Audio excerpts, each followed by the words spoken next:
Welcome to the module Waves. My name is Jeroen Kalkman. I'm a lecturer here at Delft University of Technology, and I'm your guide into this topic of waves. So waves occur in many places in physics. You can think about waves in gases, in fluids, and in solids, or even acoustic waves, or electromagnetic waves, or even gravitational waves. They're all described by wave phenomena, wave equations. So it's very important to understand them and to carefully look at their behavior. Now in this first unit, we'll tell you about harmonic motion. So in your mechanics module, you know that if you apply a force onto a mass, it will start a kind of a motion path described here as a function of x, as a function of t. Now this motion is most probably not periodic. It doesn't return to its original value after a certain amount of time. However, there's a large class of phenomena that are periodic. For example, here you can look at this wave pattern of this ECG of the heart, where you can clearly see that the pattern repeats itself after a period t. And also that it oscillates around a kind of a mean value that is steady and constant. This is what we call periodic motion. However, you can also see that this wave pattern is kind of rather irregular. And this is what we don't really like as physicists. We want to start with a more simple description. And therefore we look for harmonic motion. Again, you can see that this motion is nicely periodic. It repeats itself every period t. Also, it oscillates nicely around the same mean value, but in this case, the motion is very nicely described by a sinusoidal behavior. A good example of harmonic motion, and the most simple one, is the harmonic oscillator that I will describe next. So the harmonic oscillator essentially is a mass m suspended on the ceiling with a spring with spring constant k. Now, in this ideal situation, we assume also that the spring doesn't have any mass. Now, of course, the motion of the mass m is described by Newton's second law. F is m times a. So if I apply a force F on this mass m starts to accelerate with an acceleration a. Now note that this acceleration is also a function of time, and that the acceleration is given by the second derivative of the position. And the first derivative being the velocity, and the acceleration being the change in velocity. And finally, note that if I have a larger mass m, I also need a larger force to accelerate it. Now, the spring, of course, works in a totally different way. The spring, if I extend it, it starts to resist its extension. And this is described by Hooke's law. Hooke's law states that if I extend a spring with a distance x, it generates a force F proportional to this extension, but in the opposite direction. Let me show it to you.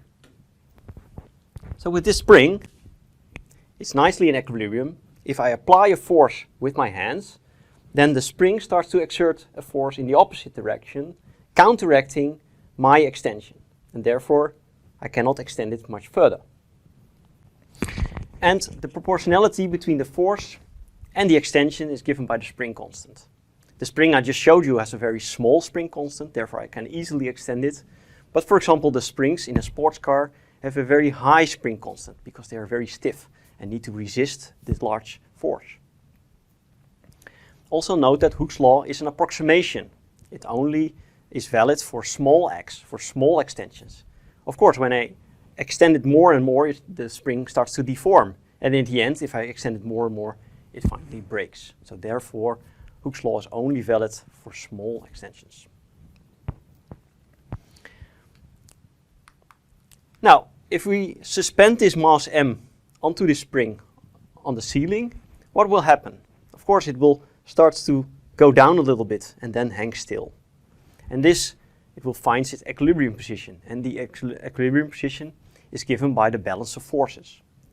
Since m times a is equal to 0, zero acceleration, that means that the balance of forces is also 0. This means that the two forces that are acting onto the mass, first of all the gravitational force that pulls it down, m times the g, the mass times the gravitational acceleration, is equal to k times x, the spring force. The spring force that opposes this extension and moves in the other direction. And for one particular distance, x equilibrium, these two forces, the force driving it down and the force pulling it up, essentially, are equal and they counteract each other in such a way that the sum of them gives 0. Now, we're not so much interested in this static phenomenon. We're not more interested in dynamic phenomena. So we move our origin, our x is 0, to this equilibrium position, and then start to extend and pull on this mass m from there. So what will happen? Again, this is described by the force equilibrium. So if I now extend this mass m by a little bit, of course, I also, there will be a force from the spring upwards. And so this needs to be counteracted by an acceleration of the object, m times a. And if I pull the two together, then I get an equation. However, since x is a function of time, and also the acceleration is a function of time, this is not an ordinary equation. This is not an equation where you put in a number and get a number out. Now, this is a differential equation. That means it's a derivation that has an equation that has a solution in the form of a function.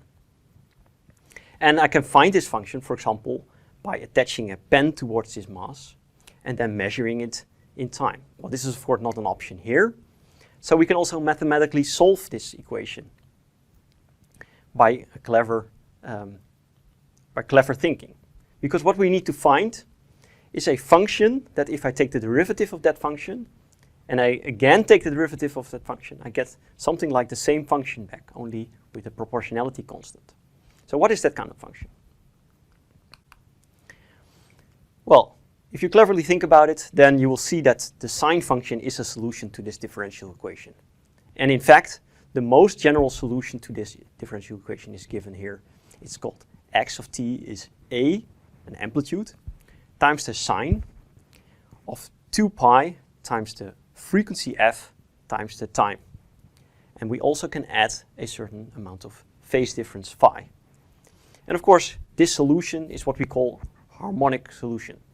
It's a solution that is in a function of sine. Now, to have this solution obey this differential equation, we need a precondition. So you can fill it out, to put this equation into the differential equation, and you will see that there's only a solution when we obey that 2 pi times the frequency f is equal to plus or minus square root of k over m, square root of the spring constant divided by the mass. Now, we only look for physical solution, but that means we are looking for positive frequencies. So we choose 2 pi f to be equal to plus square root of k over m.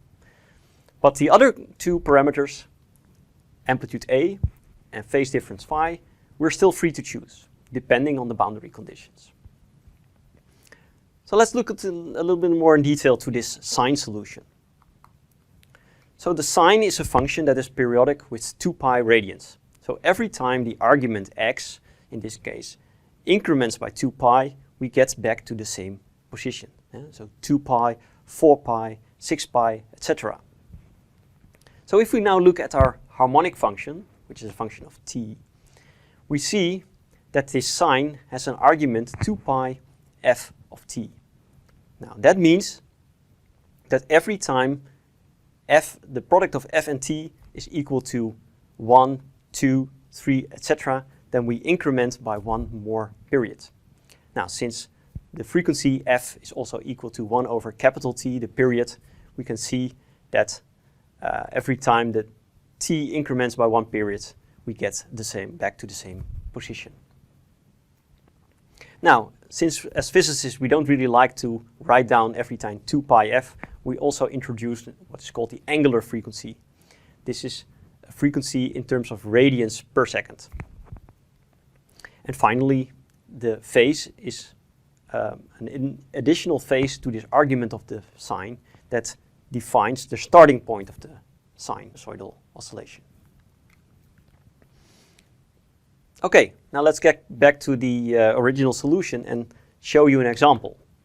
So here you see a harmonic oscillation. X of t is a sine omega t plus phi with a certain number of parameters. So first of all, the amplitude is 1 meter. So here you can see that the amplitude is the maximum deviation from equilibrium to the maximum extension. Now, secondly, the frequency. The frequency is 2 Hertz. That means that the period, which is 1 over frequency, is equal to half a second. So you see that every half a second, this entire pattern repeats itself.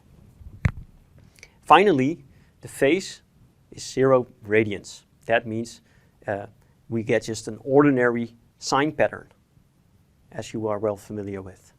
Now, let's now look at a slightly different example.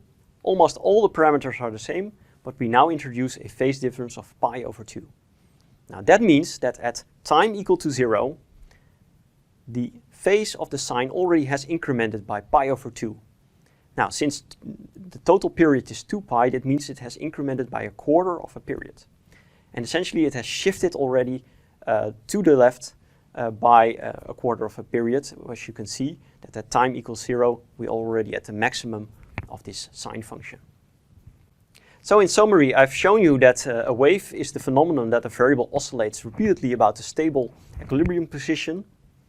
I've shown you that harmonic motion follows from the mechanics of the harmonic oscillator, and that the harmonic oscillator can be well described by a differential equation that has a general solution x of t.